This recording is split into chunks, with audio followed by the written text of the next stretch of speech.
All right, so this is going to be the first in a 2 or 3 part series. If you know me from Facebook or anything like that, then you know that the majority of stuff that I like to talk about is religious. And I do believe that religion is the answer. Whereas my friend that you may see in other videos, the author of Sapphire Depths, the Thug Bible, uh, also known as Casper Ghost, Kyle Bolton, you'll see him, and we have a lot of conversations. And he is an atheist, so he thinks there's a more a more naturalist way that you can handle these things, or um, by naturalistic means. I'm not so. Uh, I don't believe that that is the way, right? So but this video is focused on. So I know I've already done a video, kind of, and it's not really to bash the black community. It's about these sects of people that are influencing the black community with these wrong ideas when it comes to religion. It's not just these groups, but you also start to hear these ideas come out in just mainstream black churches and stuff. Like people who go to mainstream black churches, but not all churches. That's the thing. There are some really good black churches, and there are some really, solid black Christians, right?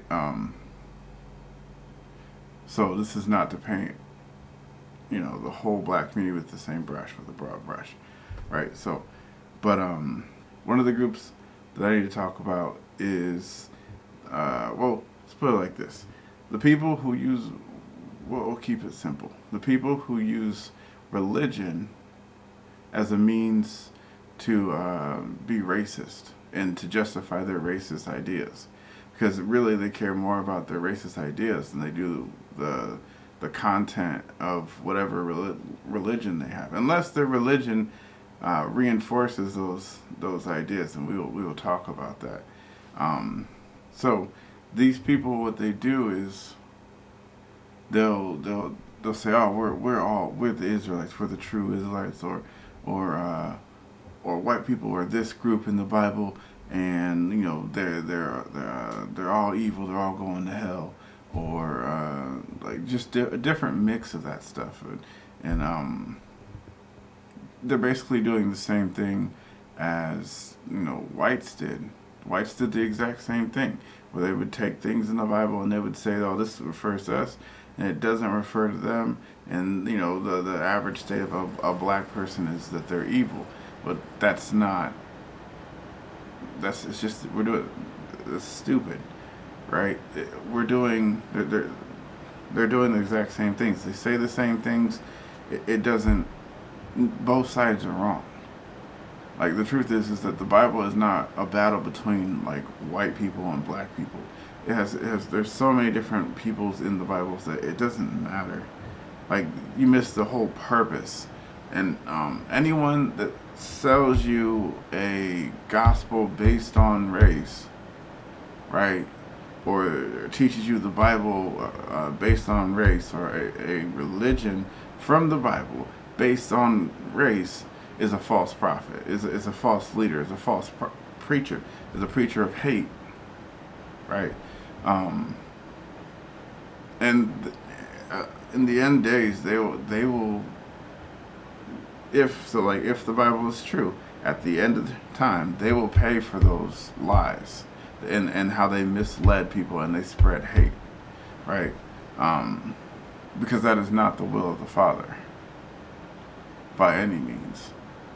And a good example of this is that the other day, like a friend, he called me. I was sleeping, and he was like, "You need to I need to invite you to this group," and it was a group chat, video chat, and like just listen to what they're saying. But I guess there was one other person in there before that, which he said that they were all cool, like, right, but when he said that they were talking about the Hebrew, and then he was talking about how I went, or I didn't go, I took an online class from the Hebrew University in Israel about just basic, Hebrew and Genesis, right? Reading through Genesis, and which you learn a lot. Like I still can't read Hebrew. I still practice and stuff like that. So I'm still it's still a work in progress for me. But I learned a lot about translation in the Hebrew language. That it has opened my eyes to the Bible, right? Um, but anyways, so and they said that I have a lot of information on the subject, and then the dude, whoever it was, I can't remember who he said it was, but they were like, well, is he black or is he white? Because if he's basically implied that if I was white, they didn't want to hear nothing about it. Like that's racism, and they said, well, we're not racist, but you just if he's white, he doesn't understand. Like, no, that's not the case because and then like if your information has to come with a color, like truth doesn't have a color. It doesn't matter if it's a white person or a black person bringing it. And if the only thing that you listen to is when a black person says it, you're probably not getting the whole truth. You're probably only getting bits and pieces. And then if you think about that, it cuts your information in less than half. If you're only willing to listen to a black person, that's not very smart. And it doesn't align with our first job in the first place, to make the rest of the world like the Garden of Eden. Like that was our first job, and we failed. That was what we were supposed to do, is to do the world and make it just like the Garden of Eden.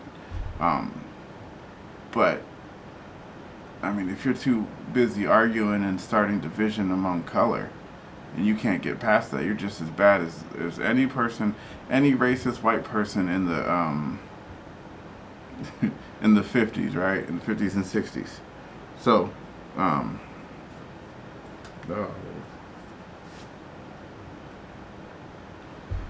so information is important, right? Um, and it is like, and the other thing is I was talking to, and he was very well.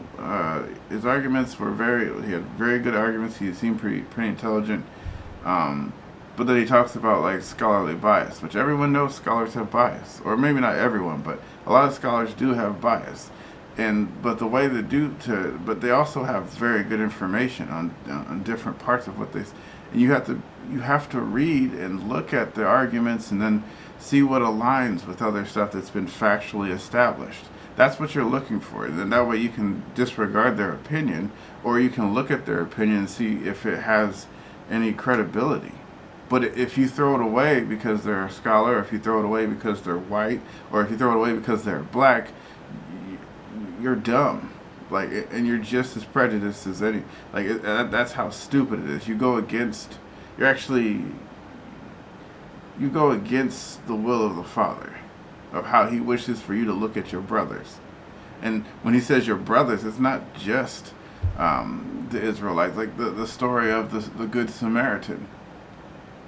Like, it wasn't his brother, but it was his brother because he treated him like a brother. But and then y'all also talk about how like Jesus and this and that, and then back in y'all will quote scripture from the Old Testament, but y'all can't get the basic message from it. It's like it goes right over your head. Like, don't judge someone by the way they look on the outside. Judge someone by the content of their character. Judge someone if they're righteous. It doesn't matter if they come from another nation, right? If they come from another nation seeking the truth, if they're seeking God, then you accept them, and you help guide them in their search. It's that easy. If they're doing unrighteous things, you tell them it's unrighteous.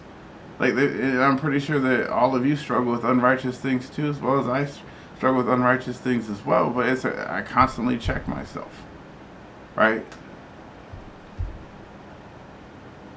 And I mean, that's why we have brothers that we're close to, because when we're in the wrong, or we have sisters too as well. Like, when we're in the wrong, they help us, that they can say something to us if we're not willing to say something. But the fact is that most y'all don't want to hear none of that. You'd rather just come off as educated and woke and black, even if you are racist. Oh, we can't be racist. We don't have the power to. Like, clearly you do have the power to. Like, if you can think, you have the power to be racist.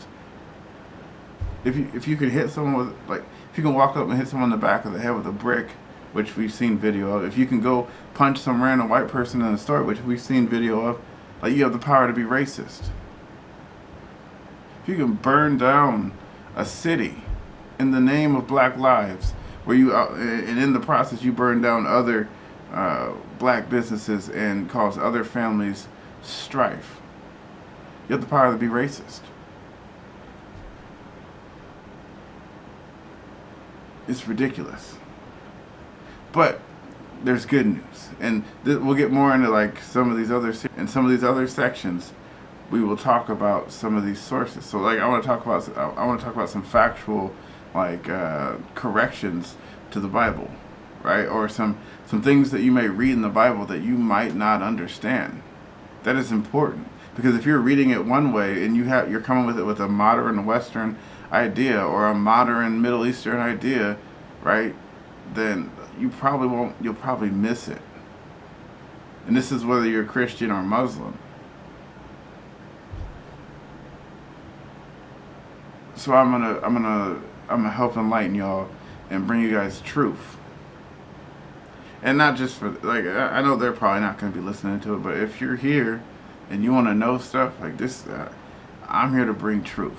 And if we can, I need partners in stopping black on black oppression, so that we can actually build our communities, that we can raise our kids to be good people, righteous people. We can build a righteous kingdom in America. We can become black Americans, and then eventually even drop the black, where we just have one America. We don't have to worry so much about, is he African American, is he white, or we can just say he's American. And black will only become a descriptive, of the skin color. Like, it'll literally just be a skin color. Whereas, how today you can lose your black card, or they'll say, oh, you ain't black because you don't talk like this, or you ain't black because you don't think like we're told to think. You don't fit our black stereotype, which is really the white liberal stereotype. That fox, as Malcolm X would say. And you see that I agree with Martin Luther King, and I agree with Malcolm X. Like, on a lot of things, but there's a lot of things I disagree with both of them. I think it's a good fine mix and a middle ground that we can come to where we can find some, like, I like to call it a black nationalism that isn't racist. In the sense, it doesn't care about being black, but it does care about prosperity and doing the right thing. And we all benefit from that as Americans. So one of the books is, I'll put a link down in the description if you want to go check it out, or so if you want to buy it. But you can also go online and go on YouTube and find the authors talking about this book, which I suggest you do before you buy it to see if you're interested in it. But one of them is called Understanding the Difficult Words of Jesus. It's by David Bevan and Roy B. Blizzard, right? And then another one is Jesus the Jewish Theologian. Brad H. Young is the author. And though these books are very informative, they got some really good scholarly work in it. And not just it's not just stuff that just follows scholar, but it's stuff that is very well evidenced, right? It's not just random ideas or traditional ideas that people go with. These actually go against some traditions, because they actually go for the truth. And so tradition can sometimes have truth in it, and then sometimes tradition can lead you and block you from ever seeing truth. They can blind you to the truth. So and then one of my favorite books is the Hebrew Yeshua versus the Greek Jesus, right? By Nehemiah Gordon, who is a Jew, and for a lot of Christians, like, oh, well, we can't listen to no Jews. He's a Karaite Jew, so he follows the what we would call the Old Testament, what he would call the Tanakh, probably. And I mean, he treats Jesus like the New Testament, like it was the Old Testament. He looks and he sees the connections and the Jewishness. You know what I'm saying? Like, he's not. And then, but you got to read it because he finds there's Shem Tov's Hebrew Matthew, but now he's found like 3 or 4 different Hebrew, I mean, Gospels. So not just the Matthews, but also I think Luke maybe and John. I don't know about John, maybe John, but I know Mark. Um, and the reason he's able to find them is because he's looking for them. And then some of the technology today as well, since things are archived, and you can just use a computer to look up stuff and find it. But also, um, the thing is that other scholars aren't look. They're looking for Greek stuff and all that. They're not actually looking for the Hebrew stuff, because in their mind, Jesus spoke Greek, but Jesus didn't speak. I mean, he could have spoke Greek as well, but they most likely in his time, the Hebrew or the Israelites and the Judeans spoke Hebrew. So, and people will say it was Aramaic. Like, there's good evidence that it wasn't Aramaic, because, well, that's another book. There's more books, but as we go through this, I will bring up books, and you can look into them, and you can get the knowledge for yourself, or you can, ignore it and go on. And I'll probably try to do one of these videos a week. So just stay with me, and if you like it, like and subscribe. Follow me. Like I'll probably come up with some merch and stuff that you can buy, and like the more of you that sign on and help, and the more maybe I'll come up with something where we can start forming a club of people who want to move in their neighborhoods and stuff and fight black on black oppression, because I believe black on black oppression is the number one problem holding the black community back. Not systemic racism, not white people, not police brutality. It's black on black oppression.